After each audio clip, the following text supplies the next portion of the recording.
9, owner of the Broncos for Madden 24. Doing a little bit of an interview with Austin, who is going to be the Ravens again this next Madden. Hello, Uh, hello. I was gonna check up with you and see how you're feeling about your team. How do you feel about your roster so far? Um, it's definitely a flip from past Maddens. The Ravens have been a big defensive team for a very long time, so it's very weird coming into the season having multiple first-round picks in the wide receiver position, alongside with an All-Pro tight end, uh, one of the best running backs to come out of Ohio in college. So this offense is looking very, very good. But oddly enough, it's the defense I'm worried about coming into this season. What makes you worried about the defense? The cornerback room is very small. We lost Marcus Peters to the Raiders in free agency. Kyle Fuller went down at the beginning of last season, and we lost him to he's not signing back, aging.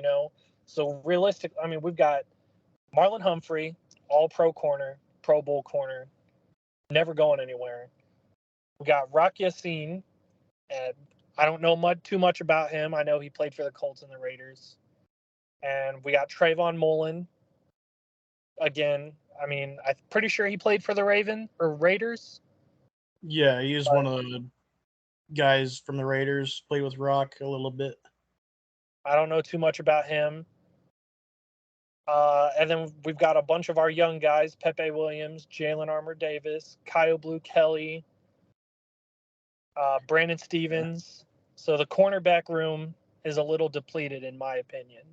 We need having Marcus Peters and Marlon Humphrey at the same time for a few years has definitely made me comfortable. So Yeah, that I Rocky would say Sin is probably an upgrade over Kyle Fuller at least. So you have like 1 and 2. I'm not. I'd be pretty happy there. That third guy is going to be a question though.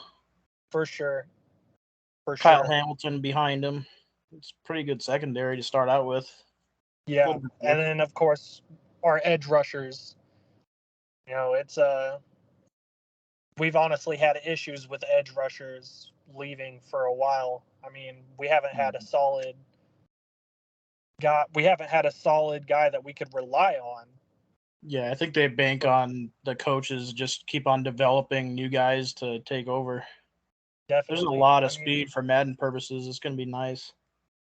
definitely. I mean, having David Ojabo and Odafe Owe, they're definitely some good dudes, but it's going to take some development and probably a little bit of rotation here and there.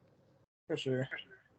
The Zay Flowers on offense is going to be probably an upgrade over who you even had in 23. For sure. Just him alone is an upgrade over a wide receiver corn at the end of Madden or in Madden 23 until about the end. When I ended Madden 23 when I got Marvin Harrison Jr.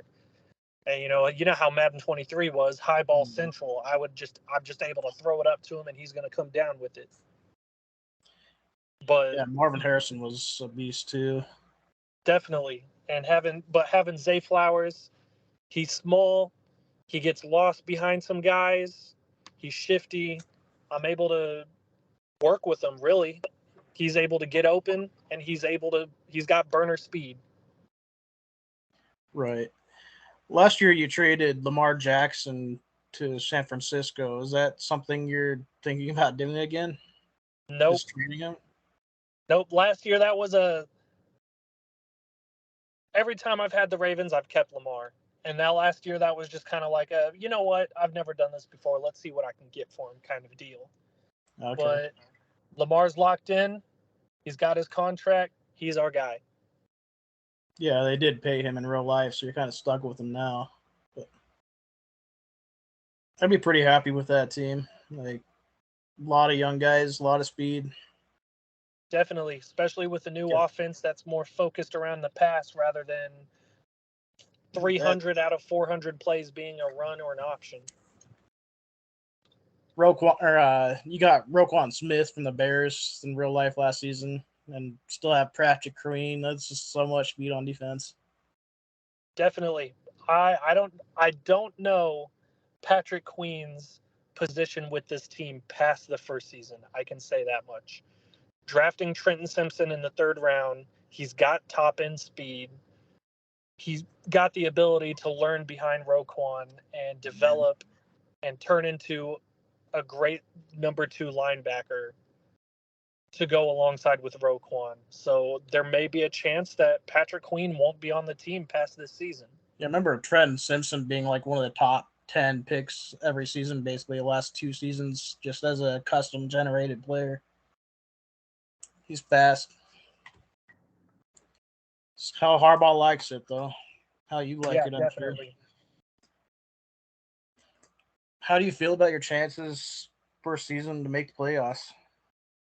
First season to make the playoffs. To throw a little realism into it, you should know as well as everyone else that I'm going to be coming to this season extremely rusty. You know, I'd had a month off from playing Madden, missed a couple of seasons, and I guess I could say I lost my edge a little bit playing some head-to-heads with online on 24. I'm find myself falling behind, but I think if I can lock in, put more practice into the game, I should be able to keep up with everybody. And it might take the first quarter of the season to knock that rust off, but once I do knock that rust off, I'm firing on all cylinders. Yeah, I think a lot of us feel the same way just because of the amount of change in the gameplay there is this year. That everybody's going to be adjusting a little bit. I did notice that you kind of fell off towards the end of the last year just because of real life stuff going on, that you weren't playing as much as you were in the past when you're making the Super Bowls and stuff. Yeah, definitely. You do have a tough division, though. You got Dre with the Browns, you got Andrew with the Bengals, and Kriston's the Steelers again.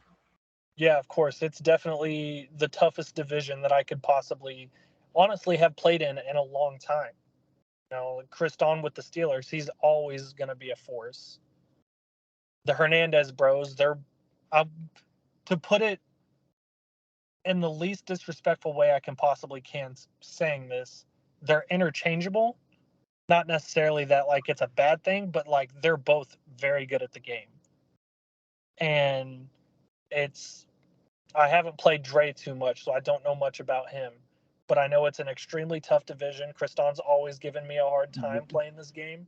So I look forward to my battles with him. I look forward to my battles with the rest of the AFC North. It's going to be a dogfight, and it's going to be a constant battle of who's going to come out on top. For sure. It's going to be a tough division, but I think you can do it as long as you focus a little more on knocking the rust off. For sure. Is there an under the radar player that you're planning on developing? Maybe like a backup in real life that you think can be a starter for you in Madden? I'll say this. This was another point that I was hoping you'd bring up. Under the radar backups that that I feel can make a very strong impact. Keaton Mitchell. Okay. You know, undrafted, came into the team. Baltimore has a knack for keeping at least one undrafted guy every year. He's making a strong case to make the 53, and I think I could possibly see him taking over the starting role over JK, and you might not see JK in Baltimore past the first season. Yeah, I think his contract runs out after this first season of our Madden League, doesn't it? This is his contract year going into the first season. So depending on how much it looks like he wants for a bag, you might see Keaton Mitchell. Yeah, if they do Keaton Mitchell right too, he had a 4.37 40 in real life. In like Madden terms, that'd be 94 speed. He's looking at. I'm pretty sure his rating. He's sitting at 63 or 64 overall with 93 speed. 93 speed. Okay. So I mean, Yeah, if I put the 63 work could go in, up pretty quick. for sure, if I can put the work in developing him, we got mini camps, we got focus training, preseason.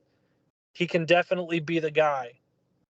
I'll probably, not gonna lie to you, I'll probably play him second team running back in preseason, so that way he can get the most amount of snaps. Because first team they pull him out Yeah. first quarter. Kind of gives me the Chris Johnson vibes, which is funny since they're both from East Carolina. Yep. Yeah. No, I'm excited to have him. I'm excited to play with him. I'm ready to make a difference. I'm ready to make some noise in the league, I should say. I took a year off. People got their little break from me being a underdog contender in the playoffs, and I'm back. I'm looking forward to seeing it. Definitely. This is a interview from Austin. His Ravens coming up. I am going to be looking to do other interviews with people for next week or two. If you want to be involved, shoot me a DM. Figure out a time to do another interview. Thanks for talking with me, Austin. Yeah, thanks for having me on the show. Peace. See ya.